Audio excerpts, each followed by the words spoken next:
नमस्कार दोस्तों, ये कहानी है एक सफ़र की। चेन्नई सफ़र के दौरान विजयवाड़ा में जब मेरे केबिन से सब उतर गए तो टीटीई ने कहा कि सी केबिन में एक आंटी आपको बुला रही है। मैं वहाँ गया तो देखा कि एक बूढ़ी आंटी अकेली बैठी हुई है। उन्होंने मुझसे कहा कि मेरे केबिन से सब उतर गए हैं, अब मुझे अकेले में थोड़ा डर लगेगा। मेरा केयर टेकर और उसका परिवार AC3 में है।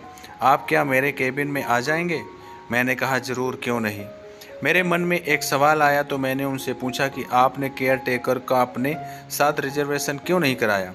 तो उन्होंने कहा कि केयर टेकर, उसकी बीबी और उनके 2 बच्चे भी मेरे साथ जा रहे हैं। सब का एसी फर्स्ट में का खर्चा मैं उठा नहीं सकती। बात भी ठीक थी। मैं अपना सारा सामान लेकर उनके केबिन में आ गया। फिर शुरू हुआ उनकी और मेरी बातों का सिलसिला। यह शख्सियत थी, खैर नाम बताना सही नहीं होगा।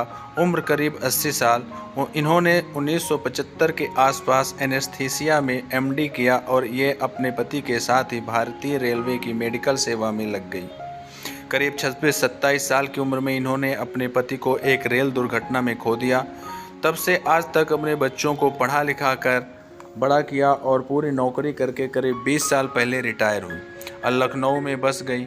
इनके 2 बच्चे हैं, एक बेटा और एक बेटी, जो अब अमेरिका में बस चुके हैं और वापस आना नहीं चाहते। अब इस पर मैं कोई टिप्पणी नहीं कर सकता क्योंकि सबकी अपनी अपनी मजबूरी होती है। सही या गलत यह उन पर छोड़ता हूँ। पर हाँ, यह अब यहाँ बिल्कुल अकेली हैं। उनके अकेलेपन का दुख उनके चेहरे पर साफ दिख रहा था, पर बोली कि कोई नहीं, अपनी अपनी किस्मत है। हमने जीवन, घर, परिवार, सबकी बहुत सारी बातें की। उन्होंने मुझे खूब किस्से सुनाए। अभी भी वो रामेश्वर जा रही थी और बोली कि मैं जब तक जिंदा हूँ तब तक घूमना चाहती हूँ। एक दिन तो फिर जाना ही है। चेन्नई तक के सफ़र में हम सिर्फ हंसते ही रहे, एक पल को भी चुप नहीं हुए। बस बातों बातों में चेन्नई आ गया। मुझे लेने रुचि प्लेटफॉर्म पर आ चुकी थी। मैंने आंटी का सारा सामान समेटा और उनको ट्रेन से सकुशल उतार कर रुचि से मिलवाया। फिर उन्हें उनके केयर टेकर के हवाले कर दिया। बस उनके पैर छूकर हम अपने अपने जीवन के गंतव्य की ओर बढ़ चले।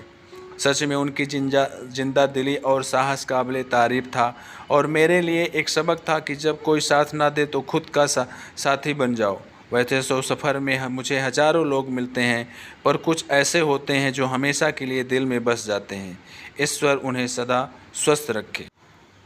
कहानी का सार यही है कि अकेला जीना सीख लो, ज़्यादा अच्छा है।